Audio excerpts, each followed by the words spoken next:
Another circle fact that we might encounter is that the angle subtended by a diameter at the circumference is always a right angle. So we have a diameter of the circle here. The angle subtended at the circumference by the ends of the diameter is a right angle. If this angle is a right angle, it's also true that this line must be a diameter. So this theorem works in both directions. If we have a diameter, the angle subtended is a right angle, and the angle is only a right angle if this is a diameter.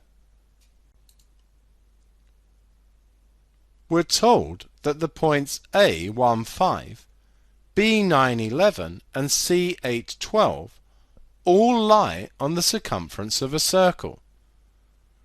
We want to show that AB is a diameter of the circle. If AB is a diameter, then the angle ACB must be a right angle. Find the gradient of AC. We use m is y2 minus y1 over x2 minus x1.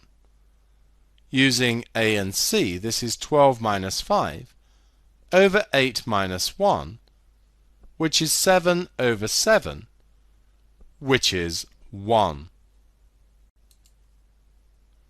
Now find the gradient of BC.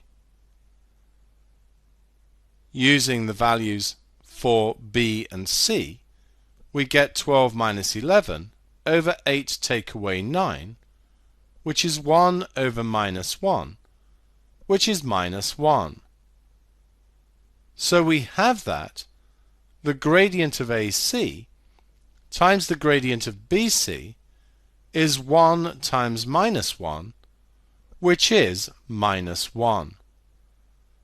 And we know that this means that AC and BC are perpendicular.